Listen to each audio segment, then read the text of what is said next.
And so I'm walking around day after day, but I said, I'm going to do it.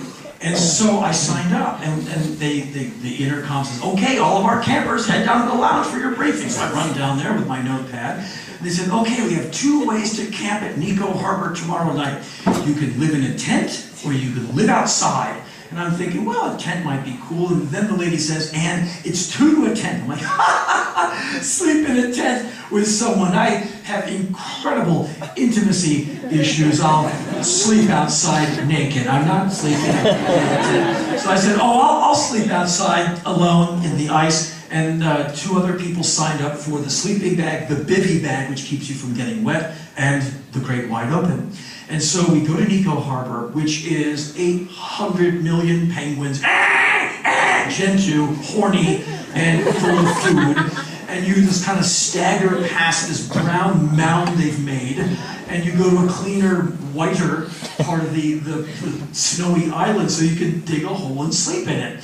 And so we go hike way over on the side to give the penguin their room. And we have this beautiful view of a glacier. It's the spring, so the sun doesn't set. At like 1 in the morning, you can still read a book.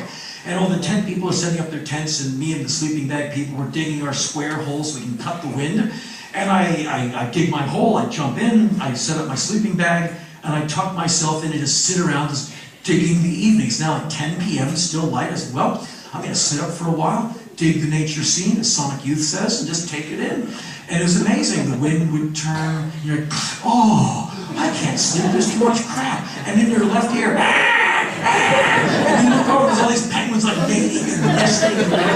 Great, I got soundtrack, I got smell, I got a sleeping bag, it's perfect. And so I wanted my own Arctic first. Shackleton, he found the South Pole or whatever. I wanted my own South Pole first where nothing gets hurt. So I decided my Antarctic first would be, I'm going to be the first person ever to listen to the Stooges album Raw Power in its entirety at the South Pole. And so I took a while to warm my iPod and my headphones because they have the wire. If you untangle the wire in cold weather, snap! And so I warm them up and I unwind it, still completely stiff. I plug in my ears, the rubber's cold. I plug in and I turn on Raw Power for like the 85 millionth time.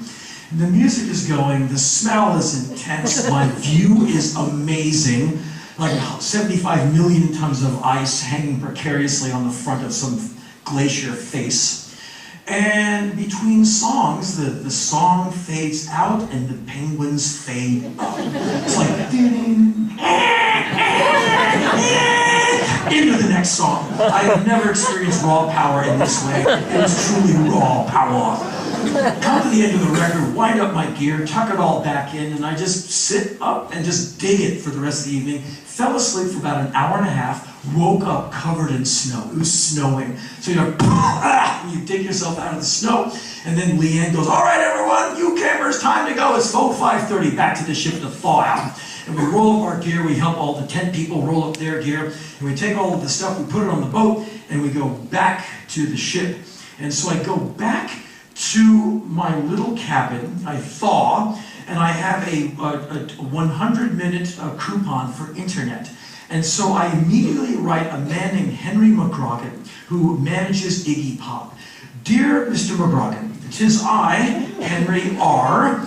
Would you please, if you find it worthy, tell your charge, Mr. Pop, that I am the first person ever to listen to Raw Power in its entirety at the edge of the Antarctic Peninsula. Send. And later that day, Mr. McGrogan wrote me back, and he said, I'll do that. That's amazing. I will send that on to Mr. P.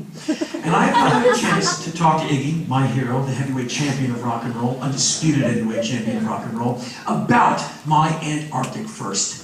But I can't wait to see the man again and go, did Henry McGrogan tell you what I did? Oh, yeah. Henry, that's great, man. So, I heard you played Raw Power, yeah? With a bunch of screwing penguins in the back. Oh, so was it rocking? Did it sound good down there? Yeah, this was a good cold weather record.